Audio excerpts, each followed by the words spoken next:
Welcome to Getting Real to Heal with Dr. Grace. I am your host, Dr. Grace English, and I am the founder of Ministries.com. And anyhow, Deep in the Heart Ministries exists to tackle the hard realities of this life through the power of Jesus. Every first and third Tuesday, you are going to hear from a new guest that is going to share their story of when they got real with themselves and invited Jesus into their pain and their struggle. You will see that Jesus is the only one that can bring beauty from our brokenness, healing of our heartaches, and purpose from our pain. He is the only one that can deliver us from our addictions, set us free from our strongholds, negative thinking and thoughts, and bring about the true healing and peace that we want in our lives. This episode is made possible by our generous donors. And so if you or your business would like to partner with us financially, please give to deepintheheartministries.com. And so today's topic, we are going to be talking about the mother-daughter wound. And what this means is growing up with a mother who could not love you and a dysfunctional mother. And so this topic is very near and dear to my heart because I too struggle with a good relationship with my mom, even to this day. And so our guest today, Phylis Mantelli, I had met her at the Christian Communicators Conference in 2020. And when I first saw her book, it's entitled Unmothered. I immediately knew I had to get that book. And that title just resonated with me because I understood where she was coming from. And so today I have Phylis Mantelli. She is from Santa Clara, California. Welcome, Phylis. Thank you. And she is a podcaster, a speaker, a writer, and she has published, she's working on her second book now, but she has published her book, Unmothered, Life with a Mom Who Couldn't Love Me. She is also a certified trauma-informed coach with Freedom Movement and a certified link personality coach, which we're going to talk about a little bit later later in the show. Phylis is married to her best friend Mike for the last 35 years, and they have two grown daughters, Ariel and Dominique, and they have three precious grandchildren. So, Phylis, welcome to the show. Thank you so much for joining me. Like I was saying earlier, when I first saw your book at CCC, I didn't even know who you were. And when I read the title and I flipped the book back and I read the paragraph, my heart was like, wow, somebody else is also struggling with the same problem that I've had all my life. And so I think this is a topic that a lot of people haven't really heard about it much. It's much more talk is with homes that don't have a father. You know, we've heard about, fatherless homes and how the kids, the challenges they have growing up in a fatherless home. But when you grow up in a home with a very dysfunctional mother, that all as well has a profound impact on children. And so anyhow, I wanted for you to share with your listeners, what was your childhood growing up? Yeah, well, thank you so much for having me. And yes, I know we bonded in 2020 when everyone else was shutting down the world. There was a few of us girls that said, nope, God told us to go, so we're going to go. And we have all remained friends, which I just cherish so much. But yeah, my childhood growing up it's funny that you say it's usually a father who's not at home. That was also my issue. My dad was a long distance truck driver, so he was not at home a lot. My mom, now as an adult, I realize my mom was a narcissistic, alcoholic, suspected bipolar. She was very dysfunctional. And so we grew up in a very violent home. When my dad came home, they would physically fight. So I saw a lot of violence in my home growing up at an age when no one should ever have to witness that. But when you're 4, 5, 6 years old, like that's kind of sticks with you and sticks in your body. And so I grew up trying to shape shift and figure out like how I could make things work with my mother. But there was just so much mental health struggle and different things going on. And the alcohol actually calmed her down. So she thought, and it did in some ways, but it actually exasperated some other things. So what happened was my dad was gone on a long distance trip. My mom was going to the bars a lot and leaving us, at the time, my brother and I at home alone, pretty young age, or with a babysitter. And she ended up, one day I walked home from school and there was a big moving van in front of our house, and there was two men carrying out my couch, and I ran in and my whole house was empty. And she said, "We're leaving. Come, we have to walk to the park." She never drove a car, hated phones. She was old school Portuguese. And so everything had to be homemade. And it was just, she didn't like technology. She didn't want to move ahead with the times. Like she was very structured in that. And it bothered her that the world was changing. And so we go to this park and we end up getting into a car with a strange man.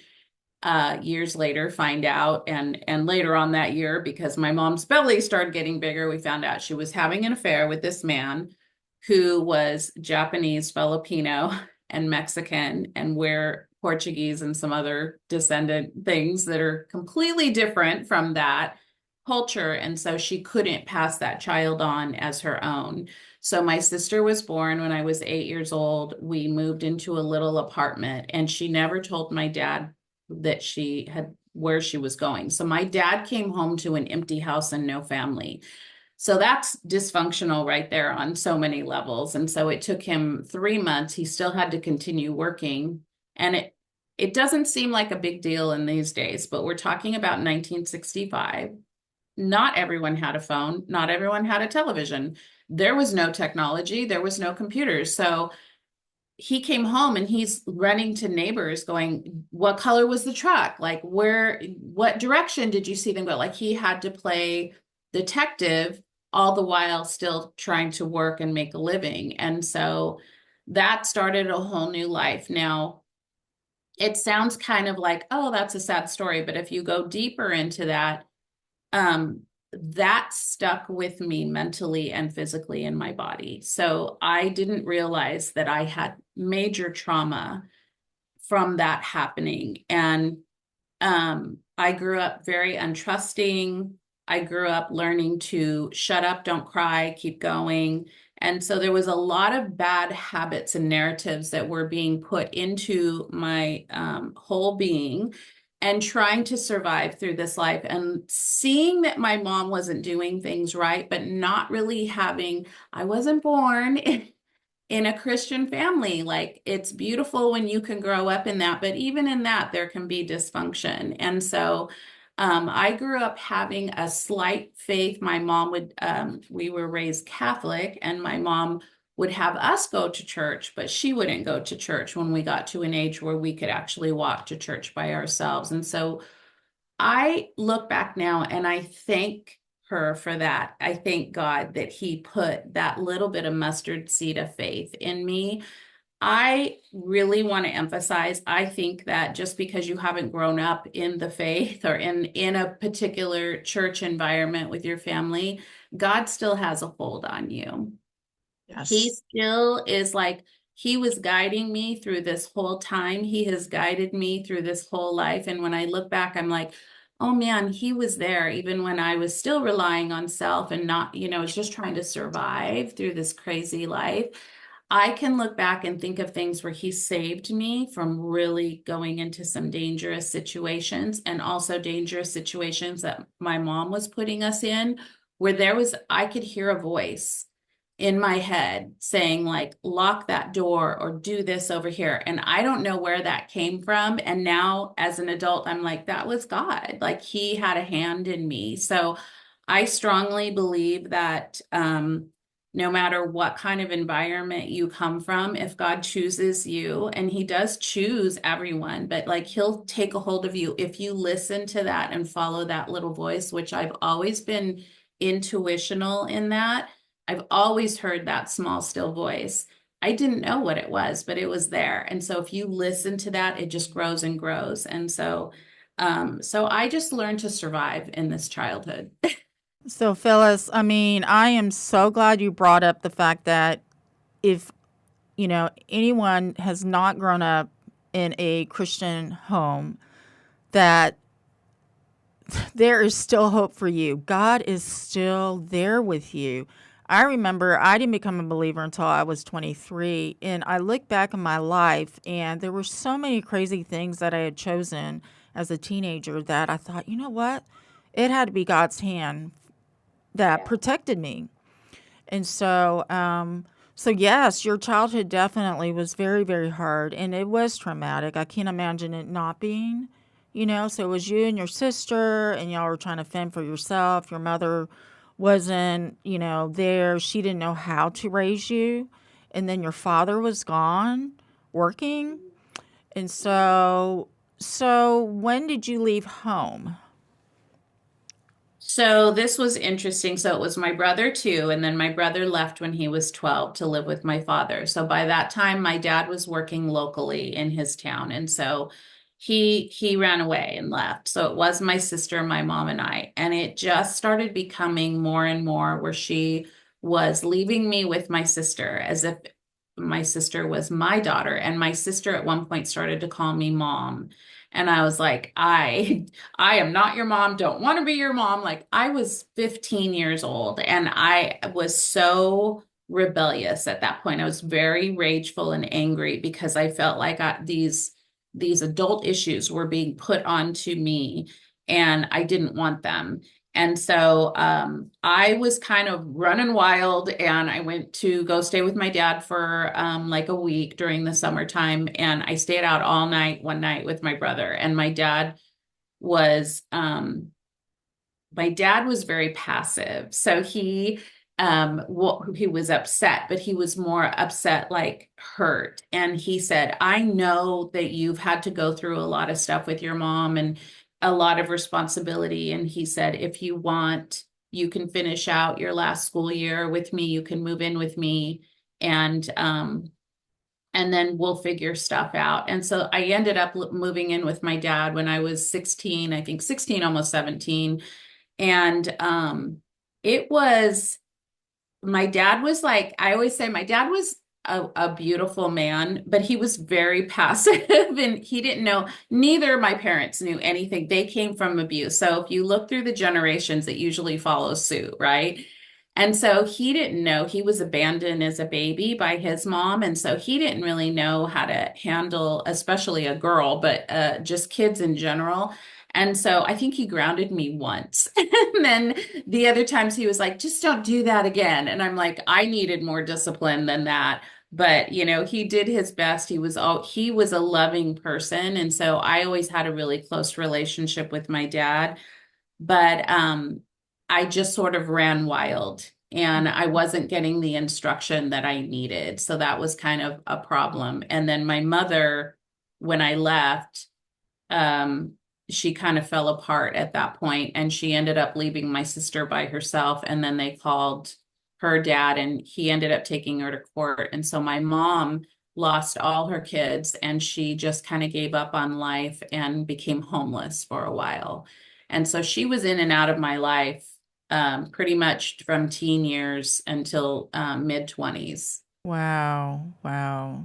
So that was very difficult on you and your sister. Your brother already had left, and then your sister, did she end up living with your father With her father. or her She has father? a Oh, different, okay, yeah. yes, with her So father. her dad and his family, and so we stayed in touch as best we could, and that affected our sisterhood. We're still close to this day, but there's still like this push pull. Like it's hard because there's just a lot of stuff in between, and so we try to gently just love on each other where we can, and still have those hard conversations. But there's just a lot of damage that was done from really, dysfunctional parents. Right, right.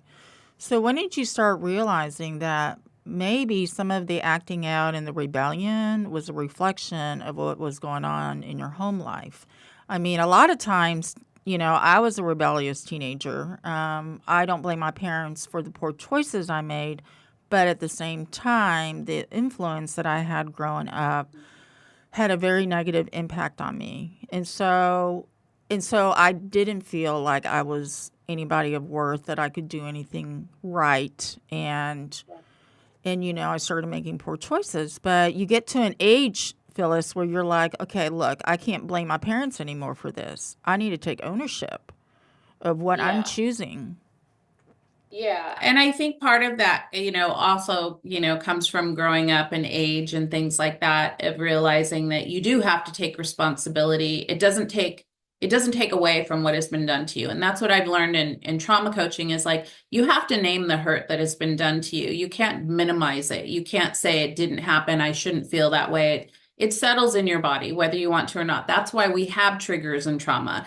You could be fully blessed by Jesus, but the things in your body still hold true. And so it is a combination. I always think of like Jesus, like the Trinity. It's mind, body, spirit. It's all three. When you read the Bible, the best two words in the Bible that describe trauma is Jesus wept. He didn't have to. He was Jesus. He was God. He could take it away. He could do whatever. He was showing us you're going to have emotions. That doesn't mean that we are led by our emotions, but it also means we don't ignore them. They are very real in our bodies. So when I started realizing, how do I want to walk through this life and because of the things I had seen, my mom led with her body all the time in everything that she did. And so inadvertently, I'm learning that narrative. Like, in order to be loved, I have to lead with my body. Well, that's not true. And that was a narrative I had to break. And so over the years, through many trials, and really the most hard trial was getting married at 25 and being in a bad marriage, and then trying to leave and finding out I was pregnant, and then thinking, well, maybe this is what God wants me to do. And so I went back and we had our beautiful son. And my son, 3 days later, was diagnosed. He had congenital heart disease and he needed open heart surgery. I'm 26 years old. I'm like, what is happening? And he ended up having this surgery, and he had so many things wrong with his heart. He was at Stanford Hospital. He had some of the best doctors around. They monitored him for 2 weeks, and they came to me and said, Phyllis, like, he's legally brain dead. His Wow. whole body is not working. We need to make the decision. You have to make the decision. Do you want to take him off life support, or we could put him in a rehab? He probably will only live throughout the year, and then he's going to pass anyway, because none of his bodily functions were working.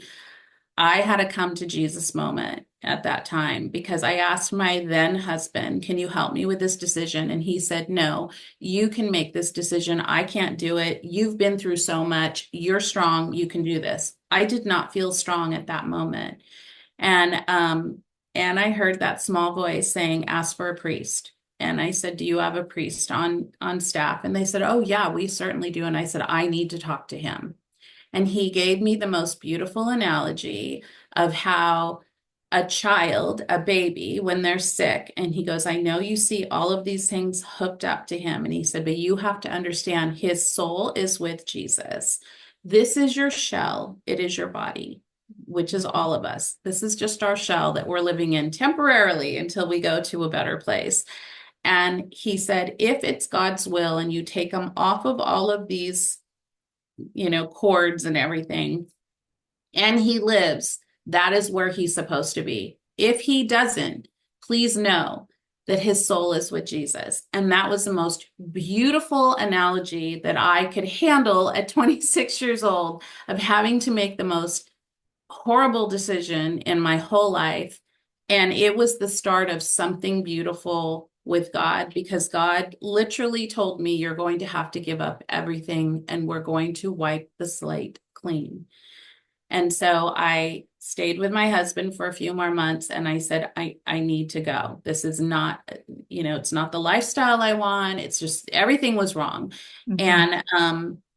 And I'm not, I am taking responsibility for that too. I was not ready for that marriage. To this day, I'm friends with my ex. I don't see him, but like if we see each other at a funeral or something, we say hello, like we're cordial, which I believe is just such a blessing because it's like we understood, like it's just not, I mean, he wanted to stay in the marriage, but I knew it was not the marriage for me. And I believe sometimes, even though I know God hates divorce, he also hates when people are in a place. Sometimes he needs to remove you from that place because that was not in his plan. Hmm. That was in my plan. I wanted to get married at this age because I was getting scared because all my friends were getting married. So that's what you have to understand is sometimes we make decisions that he has said, this is not the union I wanted for you. And so I had to start over. I started listening to that voice a little bit more. It wasn't perfect, but I got to this place where I was starting to get in that direction. And then I met my now husband, Mike, and we were not Christians when we met, but we ended up, we had our first daughter. And then when I was pregnant with my second daughter, I was like, this life is too good. I need someone bigger than me to thank for it. And my second daughter, Dominique, is the one that brought me to church. And I walked in this church and I felt this electric pulse go through my body. And it was like, I'm home. This is the missing part that I needed. And this is now I know I can do this life because I have a real God like next to me, in me, all around me that is going to lead me into better decisions and a better life. So you and Mike, it sounds like, became believers later on in your life, and he. Well, he didn't come. I came home and I was so excited. So this is how God works too. It's not like this boop, boop, boop, everything, all the pieces fit. No, I came home and he said, that's great, honey, for you. I'm not interested. And I was like, Lord, how could you bring me to this place and then not bring my husband along? Well, it took me 3.5 years. It was a faith test. The Lord was like, do you really want this? Like, do you really believe in me? Are you really serious? So I brought my girls for 3.5 years to church by myself. And one day I was out of town on a business trip and I talked to my girls that morning and they said, guess where we went? And I was like, where? And they're like, Dad took us to church. And I about fell off my chair. I was like, what? And now, now 30 years later, my husband walks in with a Bible into church and I'm just like, look at what God's done. Like, this is amazing. Like, it's amazing. So it's not a straight walk. Your faith is not a straight walk. It's like very twists and turns, and you just have to believe that he follow his path. If you believe the path he has for you, he will work it out. Well, I love the fact that the path to God, it looks different for everybody. And it oftentimes it's not easy because of our own pride and our own stubbornness and wanting to live life the way we think we should be living our life. But once you realize the freedom that you have in Christ, once you become his, oh my gosh, it's so much easier and it's so much better. And so I really appreciate you sharing, your story of just your daughter bringing you to the place where you needed to be for the rest of your life. And so when you became a believer, Phyllis, how did you start seeing your mother? Did that start changing the way you saw your mom? Yeah, well, it was pretty interesting when I had my first daughter, Ariel. About 2 months in, I got a phone call from the hospital that my mom had broken her hip. And of course, of all the numbers in her phone book, she said, call my daughter. And I'm like, why? And so I believe like God was trying to show me how to have compassion for someone who really, quite frankly, didn't deserve it. And in my own humanness, I would have said no. But because I was on this faith walk with him, he was like, let's do this the right way. And so something I really, really believe in is setting boundaries. I don't think that you're meant to be walked over just because it's like, I got to be nice because I'm a Christian. I have to be giving because I'm a Christian. It's like, yes. And you also need to set healthy boundaries, because the only way I could break off that family dysfunction was to set these boundaries around it so that that wasn't coming into my house and infiltrating what I was trying to break away from. And God had me on a plan to say, like, if you want this next generation to be different, you're going to have to do things differently. So I took care of my mom. She was in, she lived in like a studio apartment at that time. And so I would care for her during the day, come home and be a mom at night, like when the kids were in school, and just kind of juggle that for a long time. And through that, I really learned a lot about my coaching program is called Patience and Grace, because one day I was sitting in the car.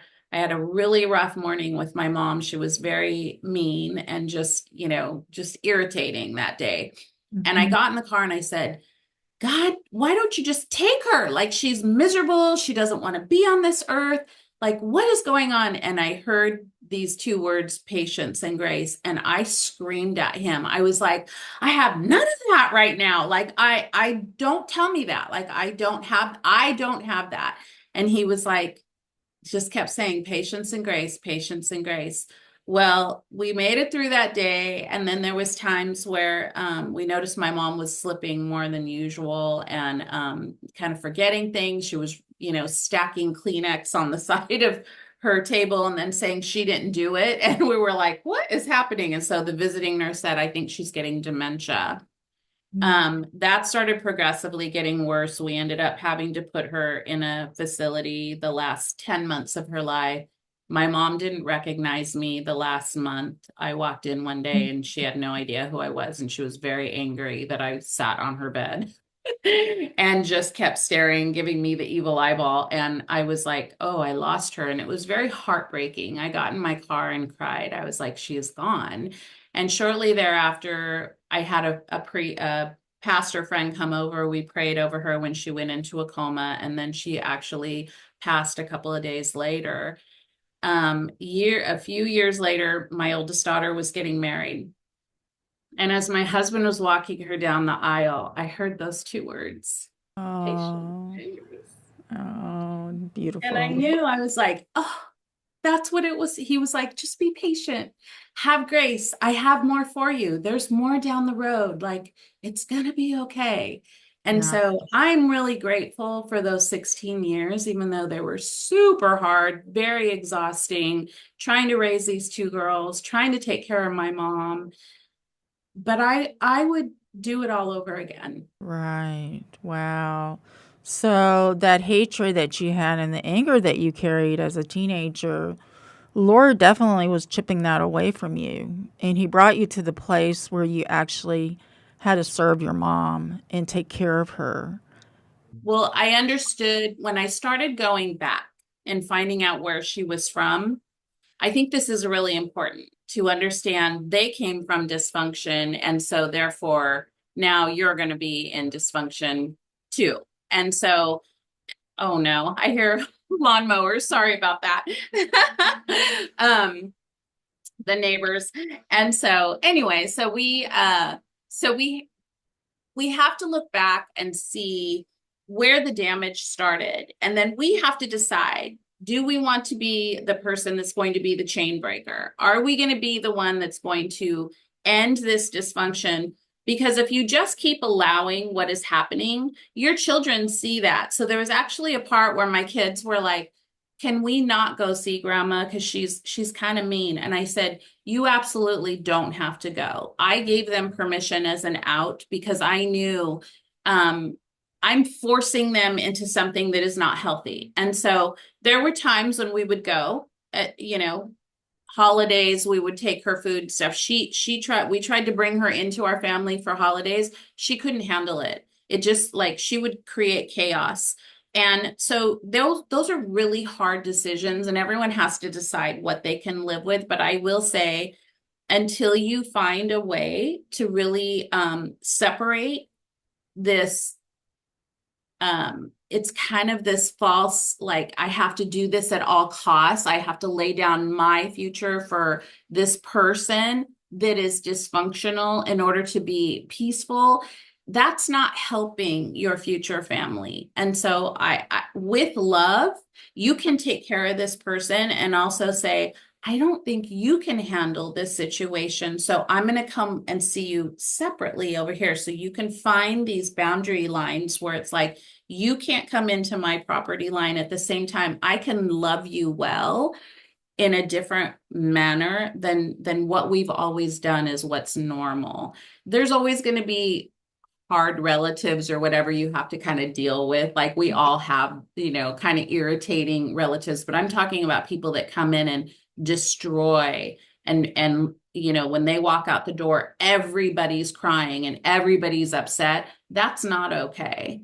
And so I could love my mom. God showed me like you can love your mom in a place that is calming for her and calming for you and brings you a new hope. So when I look at, like I said, my grandkids are here for the week, and they just told me this morning, they said, we want to stay here. We don't want to leave. Bye, Mom. We're going to live here. And we started laughing because I was like, how sweet is that they're feeling so safe and having so much fun.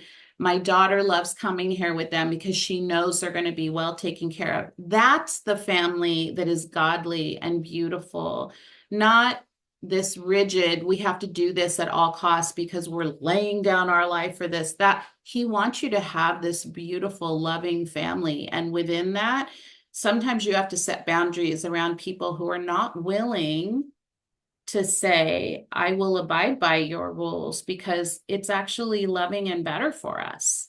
It is. And boundaries, I think, are the key.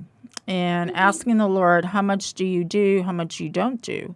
And protecting your children from, because, in my situation, my mother hasn't changed. As she gets older, it seems to be like her anger and her bitterness seems to be worse. But, and I know that you know this, Phylis, but I've realized now that my mom couldn't give me what she didn't have in herself. Like there was a lot of pain in her life that she has not had healing from.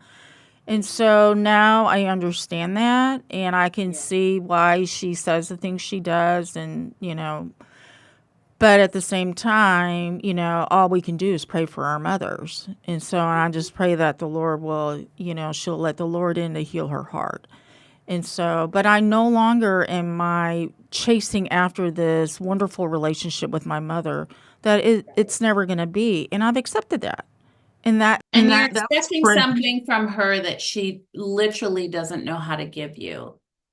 She exactly just doesn't. She hasn't been taught that, and that's okay. right. It's like sometimes we put these expectations on parents or kids or whatever that they're not, they just don't have it. Like it's not there. And yes, if someday like that happens, great. But at her age, like instead of fighting this, why can't you be like this? It's like, let her be who she is with a boundary. So you can go and like, how she is, but instead of bringing all the family in and saying like, everybody has to agree with, and everyone has to bite their tongue and everybody has to do all these things, it's so stressful. And, like I said, certain times, yeah, you do. If there's a wedding or whatever and everyone's there, it's like, okay, great, we can handle a day. But to bring that into your family and say that that's okay, then your kids are going to come back to you when they're older and go, well, you allowed this. So now this is being thrown back at you, so. So I love when you said that when it was, I guess, Ariel that got married first, or was it Dominique? Yeah. Okay, that Ariel. it just put you to tears because you could see just the fruit of what the Lord had given you. You broke that generational dysfunction, and you were able to provide a thriving, healthy environment. I mean, not perfect for your girls. And so I knew when I became a mother, Phyllis, that I knew how not to raise my kids. Right. I mean, I hate to say that, but I just wanted to No, do it's the true. opposite. And so, and to this day, I mean, my 3 kids are my greatest accomplishment on this side of heaven. Totally. And so, and we have that close relationship, and they do tell me things, and I do tell them things, and It's really sweet. And so, It's what God wants. Like God wants these beautiful families. He wants families to be, I always say we're not a perfect family, we're a bonded family. We talk about hard things. There's times when we're like, if we're upset about something, like we bring it to the table. And my daughter Ariel said one day, I don't want us to be the family that just talks about the weather. I want to have hard conversations. And if you hurt me, something that was said, or if I said something out of line, I want to know that so that I can correct that, so that then we can have this beautiful relationship that is built on honesty and trust, which is totally from God. Like He wants these families to thrive. You don't want to just survive your family. You want to thrive in your family. And like I said, when I look in my grandkids' eyes and I think like, there's no way that that could have happened without God having his hand in that and saying, come here, I've got this whole, your life is going to be hard. Yes. You right. were dealt a wrong hand. Yes, got it. You didn't get the parents of the year. That was not you. But I have more. I have just follow along. Like I've got more for you. So we're not here to like just live this beautiful picture perfect life. Like we're going to have struggles and trials and tribulations and all of those things. And how do you do that well? Well, one, you have to clean out the junk that's in you, get rid of your own baggage, because sometimes it's you, it's not anyone else. And Mm-hmm. two, you have to look back at the history of where you've come from and realize like there is change-worthy behavior in that. It's okay, and God will show you how. Mm-hmm. Mm-hmm. Well, Phyllis, we had mentioned about you being a certified trauma coach. So tell us a little bit more in case some of our listeners may want to reach out to you. Right. So, 4 years ago, I really started digging into therapy because I had a lot of triggers and things in my life that were still really affecting some relationships. And so I found Carrie Scott Garcia, who is my teacher and coach with Freedom Movement. And she, was a pastor's kid. And so she grew up, her mom was highly dysfunctional. Her mother ended up committing suicide at 30. Um, Carrie got into drugs. She was in a bad marriage, like all these things. And in the interim, like she was a pastor, like she had all these credentials of all the things. She was raised in the faith. And she said, but I wasn't being honest with like who I was and the struggles that I had gone through. And everyone was trying to sweep all of these things under the carpet, even with her mom being sick for many years.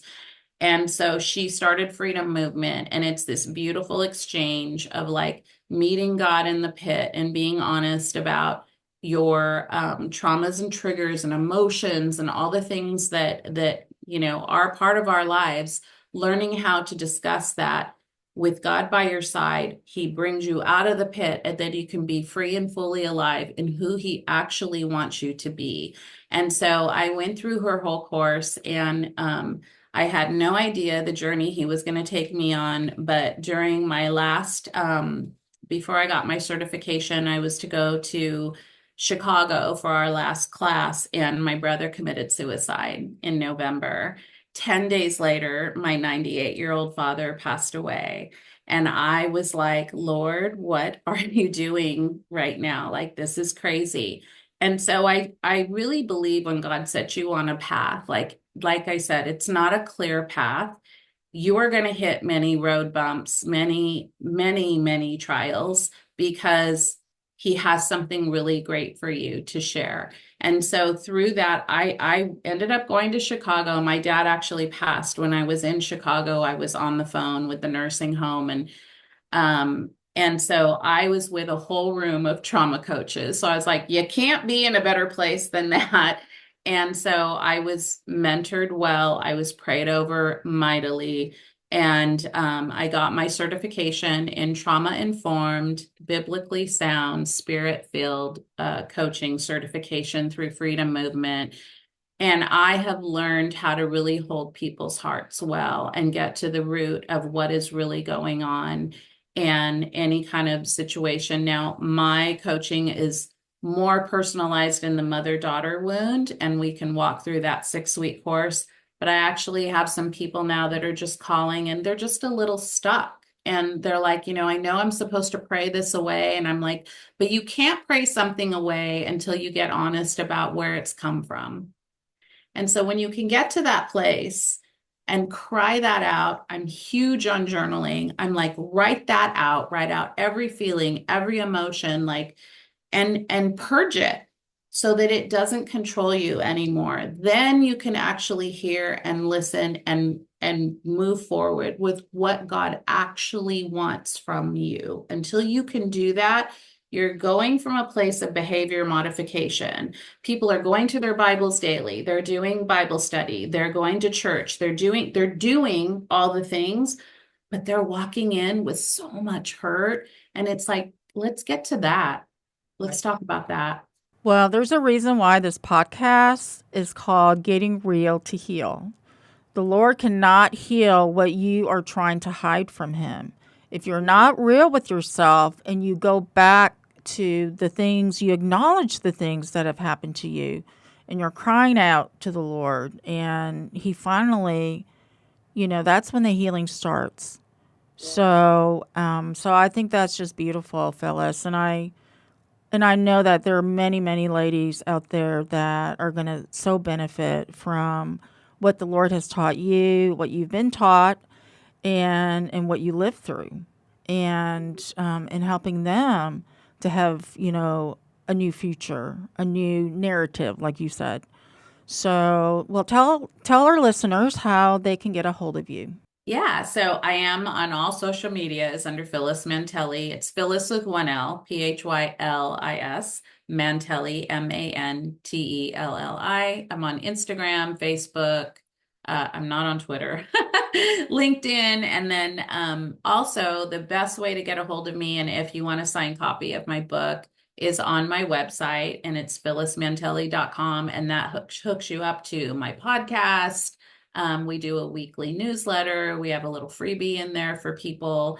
And also, if you need to contact me for coaching, there's a contact place in there, and we can hop on a 30-minute free call, see if we fit, see if there's something I can help you with, and we can just go from there. Oh, well, thank you so much, Phyllis. Your wisdom that the Lord has taught you is so highly valued. And thank you so much for being on the show today. And Thank you for having me. yes. And so, Deep in the Heart, we have hosted an annual women's conference for the last 3 years, and all of our speakers have been recorded, and you can find their testimonies on our Deep in the Heart Ministries YouTube page. These stories are going to really encourage you, and it's going to show you how Jesus is the one that can rescue us, restore us, and redeem what we've been through. And so, you will be totally delighted by hearing some of these powerful testimonies. And so, anyhow, again, Deep in the Heart and Getting Real to Heal is only made possible by our donors. So if you feel led to partner with us, please give at deepintheheartministries.com. And anyhow, we will see you the next time. If there's a topic that y'all want me to talk about and have a guest talk about, please email me at grace@drgraceenglish.com. Thank you.